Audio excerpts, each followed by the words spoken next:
So we could say, well, at one level of analysis, one level of resolution, it's pretty obvious that the world, the objective world, whatever that is made out of atoms. And Democritus said that a long time ago in Greece, right? He was the first guy that came up with the atomic theory. But he didn't say that the world was made out of atoms. He said that it was made out of atoms and space. And you think, well, that's, obvious. It's like, no, it's not that obvious.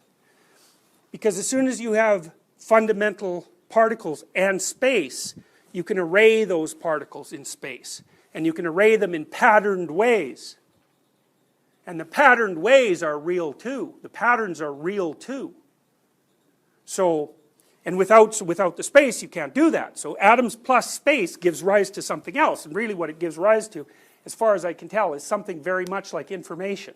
Now, information is a very complicated idea, what information is. But that's okay, we won't go into that at the moment.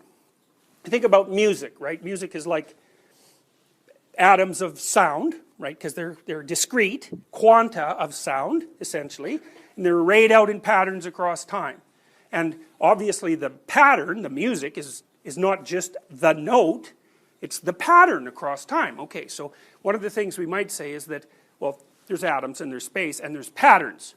Okay, so, patterns. Now, what are the most fundamental patterns? Okay, so let's put it this way. We're going to say, well, what's your problem? How to live in the world. What's the world? Well, roughly speaking, the problem is how to live as an individual in society and nature. It's something like that. Okay, so then we're going to say, okay, if that's the actual problem, the first thing you have to do to solve that is to conceptualize society and nature and conceptualize the individual. So you have to represent them somehow. Okay, so how should you represent society and nature and the individual? And the answer to that is, that's complicated. It's not obvious. Now, we kind of know, for example, that one way of representing society is the dominance hierarchy. That's not only a way of representing it, it's a way of being in this society, right? To talk about the dominance hierarchy is to represent it. To be in a dominance hierarchy is to live it. So, we can think about a dominance hierarchy. Society is more than a dominance hierarchy, but, that's not a bad first approximation. And then we can think of the place in which those dominance hierarchies exist.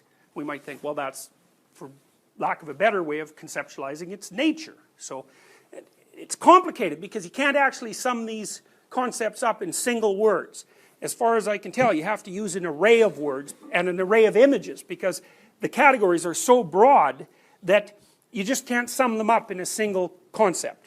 Okay, so you can sum them up with words, and you can sum them up with images, and you can sum them up with stories, and that's what we do as people. So the question, so we're going to say, well, is that the fundamental question?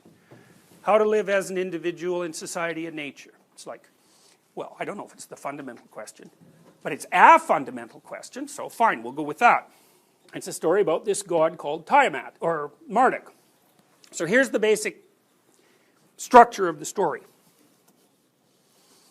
You got two primordial gods. Now, the way the Mesopotamians conceptualized the world is they kind of thought about it, you know how if you're out on a field, it's flat, and you kind of look at the world. The world looks like a dome, right, that's the sky, on a disc. So that's the Mesopotamian world. That's kind of the world as conceptualized by the people who wrote Genesis as well. It's a dome on a disc. Okay, so the disc is land, and underneath the land is water, fresh water. Why? Well, if you dig down in the land, you hit fresh water, and then underneath that is salt water, and how do you know that? Well, if you go out to the edges of the land and you find an ocean, it's salt water, so that's the hypothesis, okay? So, now, as far as the Mesopotamians were concerned, the salt water and the fresh water were two gods. Now, what did they represent? Well, one of them was male, and one of them was female, and the female one was the salt water, and the male one was the fresh water. Okay, so now, and they kind of conceptualized that as a kind of a formless chaos. So you can kind of think of that water mixture as the chaos from which life emerged. It's something like that.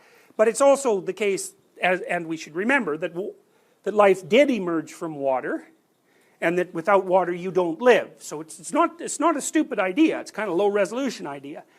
So is this chaotic intermingling of salt and fresh water. So that's sort of the idea. There's a chaos idea lurking at the bottom of that. And so that's Apsu and Tiamat. Now the Mesopotamians don't say much about Apsu. And I kind of think that, maybe that's because at that point society hadn't become so highly structured that, and long lasting, that a great representation of it had been formed. I don't think that happened until the Egyptians, but I might be wrong about that. But in any case, the Mesopotamians don't say much about Apsu. So what happens is, Tiamat's down there in the depths, sort of like the whale in Pinocchio. In fact, very much like the whale in Pinocchio. And Apsu's her husband, and they're locked together in a sexual embrace. And so part of the idea here is that, well, the union of opposites is necessary before something new can arise, and that union of opposites can be conceptualized in some way sexually, you know, using male and female, because when male and female come together, something new emerges out of that. And that's sort of ideas like the matrix, you know, the matrix of things, that's the matter, things emerge out of a matrix. So anyways, Apsu and Tiamat are down there in the depths, and they're locked together in a sexual embrace, and they produce offspring, and lots of them. So that's the initial world of the gods. Now, there's all sorts of gods they give rise to, and we don't know a lot about them, but I'm going to make some hypotheses about the gods, because you might think, well, what the hell are gods anyways, you know? And so, I think about them as personalities. They're personalities, and they're archetypal personalities. And so it's like, well, Venus, for example, is the god of love. And I'll show you some pictures of Venus. And so what does that mean exactly? Well, it's like a complex of things. Venus is how you act when you're in love. Venus is what people find sexually attractive in women. Venus is the possession that occurs when you're in love or when you're really attracted to someone. It's all those things, and so it's like a force that can invade you. It's a way of perceiving. It's a superordinate instinct. It's shared across not only human beings but birds and bees, as we all know. So it's a transcendent property, and it can take personified form because it can inhabit you. And so it's this thing that's sort of objective and sort of subjective, and it's also one of the fundamental elements of the world. So you might say, well, there's Venus, for example, and there's Ares, that's Mars, so that's a god of war, and he's usually masculine, and he's very aggressive, and so he's like the personality of warrior-like rage. So I kind of think about the gods, especially the more fundamental gods, as something like primordial forces. And here's a leap, and I don't know about it, but I think that it's a recapitulation in some sense of individual socialization. So I think that what happens to begin with is that, you know, as you emerge as an individual, you start out in a chaotic and unformed manner, and then these things come to life inside of you, and those things are these fundamental motivational systems that we were talking about. And so they're the first products of chaos, and then those things have to get their act together. Okay, so like I said, that's a leap, and I haven't been able to completely fill in the gaps there. But in any case,